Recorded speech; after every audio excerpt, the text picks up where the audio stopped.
Necklace of Fate. Part 3. The Whispers of the Silent Brotherhood. The slow, deliberate knocks persisted for a while, then suddenly stopped.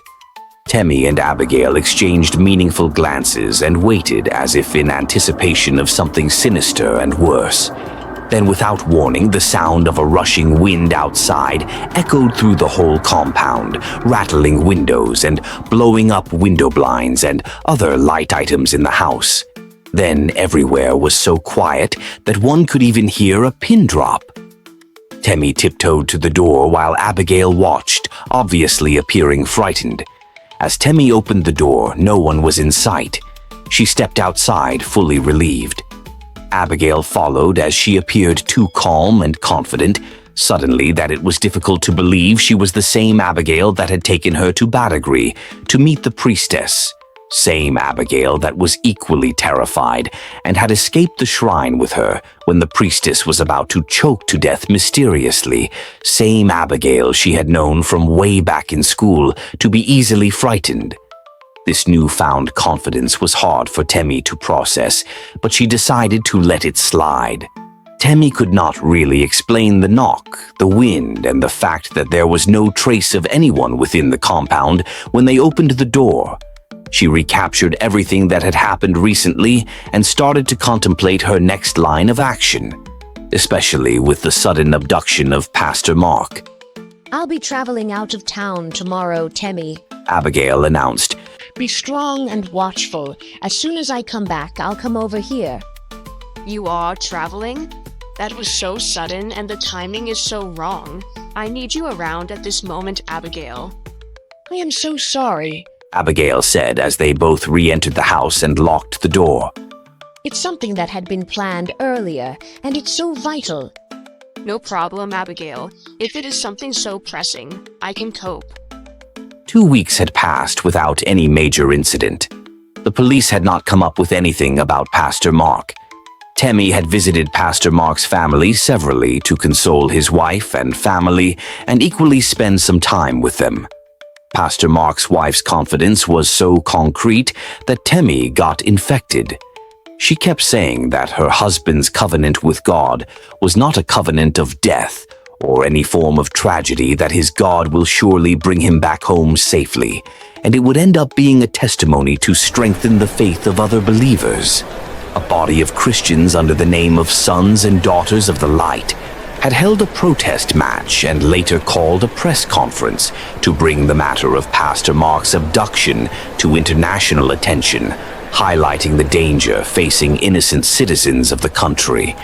The acting police public relations officer had addressed them, assuring them that the police was not resting on their oars, but leaving no stone unturned in their determination to locate and bring back Pastor Mark, whom they described as a valuable asset to the police, as he had helped the police on 2 different occasions to track down high-profile criminals who were involved in kidnapping and other fraudulent activities within his neighborhood. Life continued normally for Temi, and she had almost forgotten everything about the Brotherhood and their numerous threats until she heard a knock on her door one morning. The knock came at 3:03 a.m., 3 precise raps like a funeral drum. Temi was jolted awake, her sheets damp with sweat from another nightmare of drowning and almost choking to death in a canal covered with stinking water and seaweed. Outside her door, no one stood there, just a manila envelope, its surface slick with something that smelled of brine and burnt hair.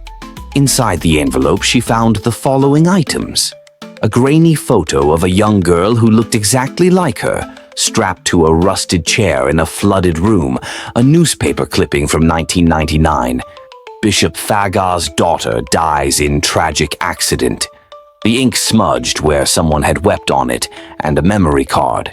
Her laptop hissed static when she played it. The footage showed a gold-masked figure chanting over a glass coffin, while politicians, police commissioners, and, her stomach lurched, Pastor Mark's predecessor, Pastor Kalechi, knelt in devotion. Then a whisper. "They're in the water, Temi. Find the journalist before they find you."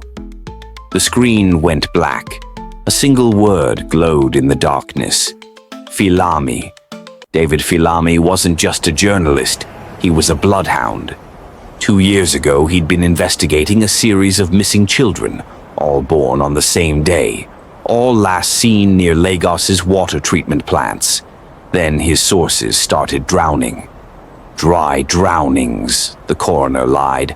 No water in the lungs. But David had seen the golden filaments wriggling in their tear ducts. He tracked Temi to a derelict cyber cafe in Mushin, where she'd gone to research the Brotherhood. She didn't notice him at first, just another lean, restless man in a faded denim jacket, his camera disguised as a cigarette pack. Then her coffee moved. The liquid coiled into a perfect three-circle symbol, the Brotherhood's mark. Before she could scream, David was at her table in 3 strides, his hand clamping over her mouth. Don't react, they're watching. He slid a burner phone across the table. On it, a live feed of her apartment, where 2 men in water department uniforms were injecting something black into her faucet. Meet me at the abandoned printing press on Walsh Road. He murmured. And don't drink a damn drop of water from your house till then. The building stank of mildew and old ink. David's office was a maze of rickety steps. As she got into his office, on the wall were paintings of the Brotherhood's symbol on colonial-era pipe blueprints, decades of flood victims with identical gold-flecked eyes, and Bishop Cornelius Fagah's face circled in a 1987 photo of the Amalgamated Ecclesiastical Council. They've been dosing Lagos since the British left, David said, handing her a glass of imported water. Mother Yawurah isn't just some goddess. She's a system. And Bishop Fagah's her favorite priest. He played a recording from a dead police informant. They call it Project Phoenix. You drink the water, you belong to her. The kids born after 1999, they're hers already. They just don't know it yet. Temi's hands shook. Why tell me this? David's smile was grim. He flipped to a photo of Grace Fagah's autopsy report. Cause of death: drowning, internal, no water present.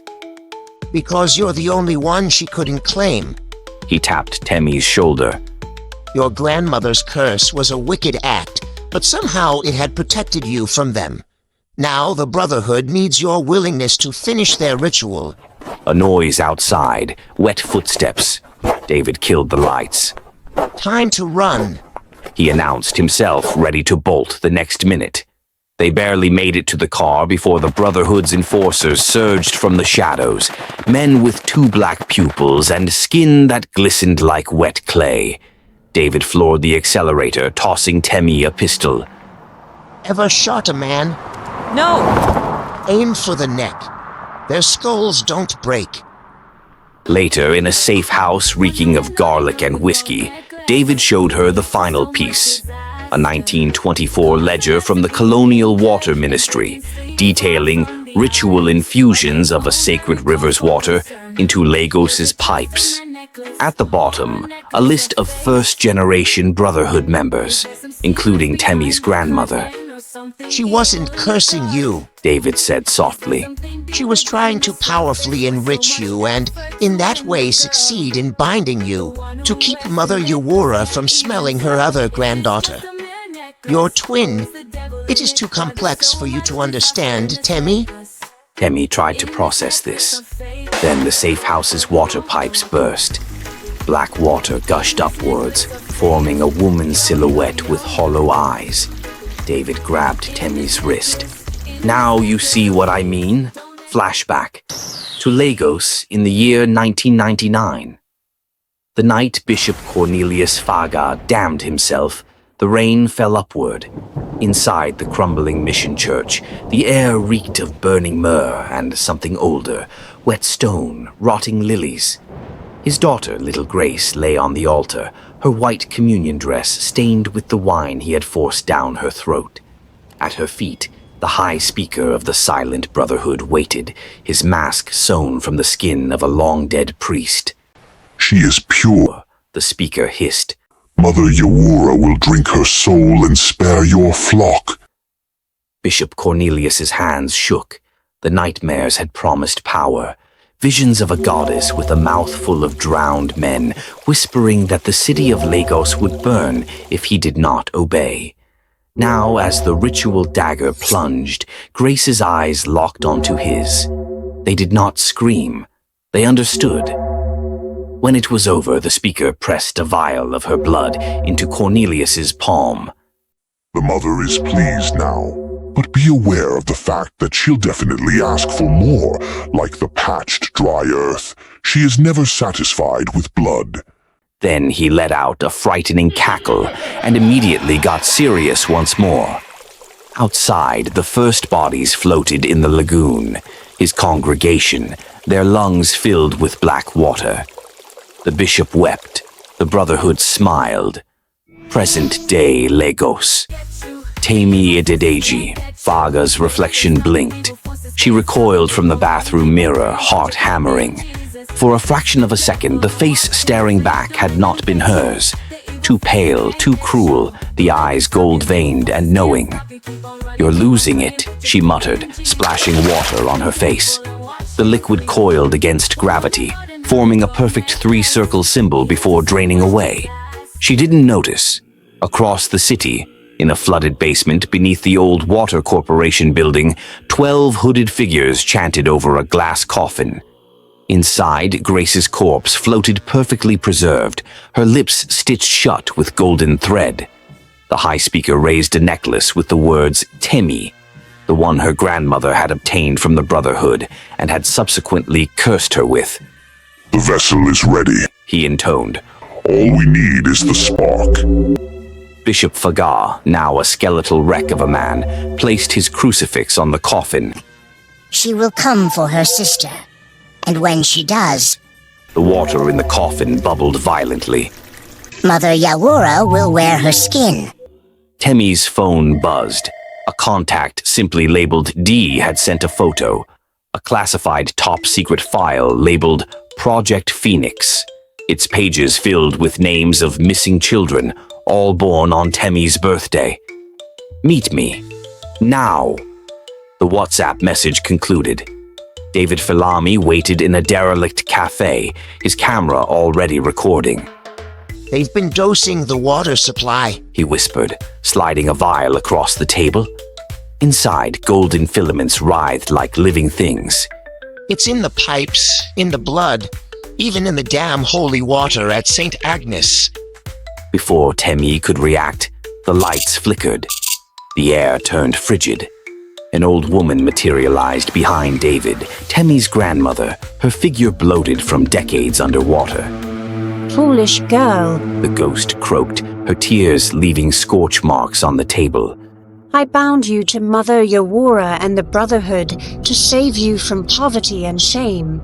Same poverty and shame that killed Andrew, my son, your father, Bishop Cornelius, late brother. But they took your twin, my other little dove. Temi's blood turned to ice. I don't have a twin. The ghost wailed, a sound like drowning. You did, and they fed her to the goddess. Wait a minute. Temi intoned, engrossed in a mixture of shock, confusion, and disbelief. Did you just say Bishop Cornelius is my father? Same Bishop Cornelius Fagah? Surprised. Asked the ghost, breaking into a laugh that was more of a bitter cry of sorrow. My son and your father. Temi held onto her head with both hands as the entire place appeared like she was swimming. Her knees weakened suddenly and she was overcome by nausea and felt like throwing up suddenly. The raid on the Brotherhood's hideout almost went wrong the moment they stepped inside, but somehow, luckily, all was in their favor. Tond, Temi's brother, his muscles coiled for violence, was the first to slink in, squeezing his body through the opening between two concrete pillars. The others followed suit. They found Pastor Mark suspended above a pool of liquid darkness, being tied to the rafters. Tond quickly fished out his pocket knife, and with it cut the ropes and brought Pastor Mark down. He tore off the plastic tape used to seal his mouth as Pastor Mark cringed slightly in pain. The pastor gave them the sign to get ready for trouble, as he too thanked God for his freedom. He could not find his Bible any longer, but was still grateful to God. His voice was still intact. Raising his voice, he intensified his prayer, relieved that help was finally within his reach. And David filmed everything using a reserve lens in his camera pack, even as his own veins began to glow gold. "Temi," he choked, "look at the footage." The playback showed a truth too horrific to grasp. Every high-profile politician in the city, who was always on the news, had the Brotherhood symbol hidden in their pupils. The holy water in the different churches was teeming with microscopic larvae.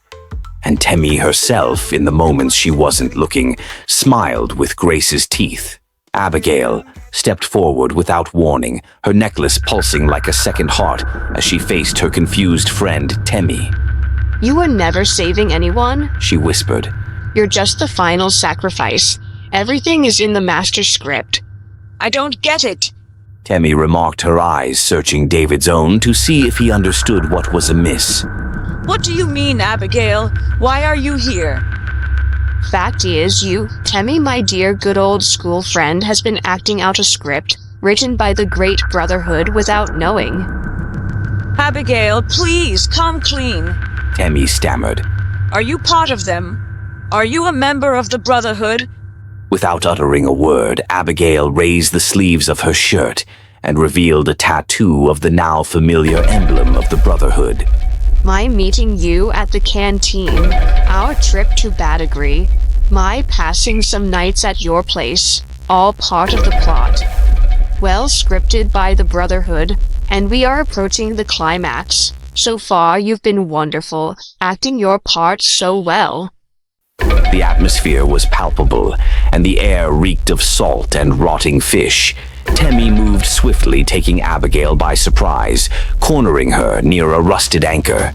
The golden necklace around Abigail's neck pulsed like a dying heartbeat. You sold us out, you scum. A trusted friend. Temi hissed, her fists clenched. Was it worth it? A few drops of power for your soul?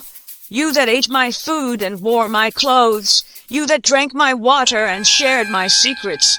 I trusted you, but like your elder brother and ancestor Esau, you opted for a pot of cold, stinking, maggot-infested porridge. Was it worth it? She was screaming now. I ask you again, was it worth it? Abigail's lips curled. You don't understand. Mother Yawurah promised me everything. Traitor that you are! Temi yelled as she lunged at Abigail, her nails raking Abigail's arm, drawing blood that swirled unnaturally. Abigail looked at the blood spurting from her arm with a horrified expression, and with a fresh gush of energy gave Temi a push. Temi suddenly lost her balance as Abigail's violent shove caught her off guard. She staggered and fell backwards. Luckily, David was fast enough to catch her and saved her from passing out by hitting her head on a waiting boulder on the ground. Temi staggered back to her feet and rushed towards Abigail, kicking her into a pile of broken pipes lying on an obscure corner. One jagged edge of broken pipe pierced her abdomen. Gasping, Abigail clutched the wound, her blood blackening as it pooled. Temi, I was afraid. They took my brother. Said they'd give him back if... She coughed, gold-veined tears streaming. Forgive me. Temi knelt, gripping her hand as life faded from Abigail's eyes. I do. The necklace on Abigail's neck shattered, releasing a wail that echoed across the lagoon. Temi stood knee-deep in the lagoon. Suddenly, in a way she could not explain, she found her gold necklace fused to her chest, with her name Temi glistening brighter than before. Then her grandmother's ghost materialized right in front of her, shrieking warnings she could no longer hear clearly. This was one of her constant nightmares playing out before her very eyes and before her other three companions in high definition, vivid, true-to-life action. Beneath the waves, something vast uncoiled, a fearful woman-shaped void with about 1,000 teeth. Her voice the sound of a city choking on its own blood. Yes, it was the legendary and mythical Mother Yawurah herself, right before her in living color. My daughter. Mother Yawurah crooned. I'm home. Bishop Fagah waded toward Temi, his crucifix now a rusted dagger. I'm sorry, my daughter, He wept. but the city must live. The ritual must be completed. David, now a born-again believer after the events he had witnessed lately, swung into action as he pulled his gun and pointed at Bishop Fagah's chest. Take one more step towards Temi and you are dead for real. David yelled. His voice was so loud and authoritative that even Temi's grandmother's ghost and the deity Mother Yawurah had to freeze for a while.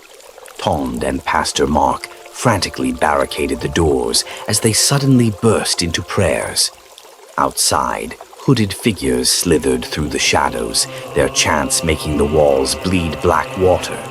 It was enough to frighten any mortal, but Pastor Mark, instead of being afraid, held Tond's hands as they prayed more fervently. "They're coming," David muttered, his camera, now discarded, showing static-filled glimpses of translucent figures crawling from the pews. Pastor Mark raised his hand. Psalm 23, all together. As the four voices united, "The Lord is my shepherd, I shall not want. He makes me to lie down in green pastures. He leadeth me beside the still waters. He restoreth my soul. He leadeth me in paths of righteousness, for his name's sake. Yea, though I walk through the valley of the shadow of death, I will fear no evil. For thou art with me. Thy rod and thy staff, they comfort me. Thou prepares a table before me in the presence of my enemies." The entire church building trembled at this point. A golden light exploded from the air, setting the first wave of cultists on fire. The stained glass windows shattered outward, glass shredding the attackers like divine shrapnel. The four looked on as a tidal wave of fire rose from the lagoon and consumed the remaining Brotherhood enforcers, their screams lost in the roar and of holy vengeance. Temi's grandmother's ghost had tears in her eyes as she watched a ball of fire engulf her son, Bishop Fagah, and in a wisp of smoke he melted into oblivion and no more in the realm of mortals. She cast a glance in the direction of Mother Yawurah and was upset to see a smirk on her face. Their eyes met as both entities looked at each other with perpetual hatred. Then both melted into thin air right in front of Temi and the three other men. The city awoke to the news that 18 high-ranking officials of different security agencies in the country had dropped dead overnight, each with gold-flecked foam on their lips. The city's water supply ran clear for the first time in decades. Tond reopened his gym, training locals both in self-defense and biblical spiritual warfare. Pastor Mark's church overflowed with freed ex-cultists seeking redemption. Surprisingly, university cultists came in droves to his church to confess their nefarious activities, renounce their membership of the cults, and fully surrender their lives to Jesus. David, the nonconformist journalist, private investigator, and detective combined, launched a YouTube series exposing high-profile corruption and crime, his newfound faith woven into every investigation. Temi, though scared, stood at the lagoon's edge, no more shadow twisting behind her. She was overjoyed over the fact that her laugh came last. Moreover, that her victory brought liberation and freedom to the whole city and not for her alone. She owed everything to God, as she knew she had no power to fight the forces that confronted her these past years. 1 month later, the headlines called it a miracle. Lagos's water had never been clearer, and at the lagoon's edge a figure watched the sunset, her shadow too long, her smile too sharp. Somewhere beneath the waves, Mother Yawurah laughed dryly. It was more of a laugh of sorrow than joy. She was holding a document. A drop of black water falls onto the 1914 amalgamation document in her hand. The ink rearranges itself into a 3-circle sigil of the Brotherhood, and from the dark shadows, a loud, unearthly voice screamed out, But it is all written in the document. Nigeria was always ours, always ours, always ours. It's just a mere necklace. Oh, it's the devil in it. Why there's so much disaster in this necklace? In this necklace of fate. Ho ho ho ho. In this necklace of fate. Yo yo yo yo. In this necklace of fate. Don't let them get you. The evil forces can't get you. Don't let them stop you. Evil forces can't stop you. Keep on running, keep on praying. Put your faith in Jesus. Resist the devil and watch him flee. Don't let them get you. The evil forces can't get you. Don't let them stop you. Evil forces can't stop you. Keep on running, keep on praying. Put your faith in Jesus. Resist the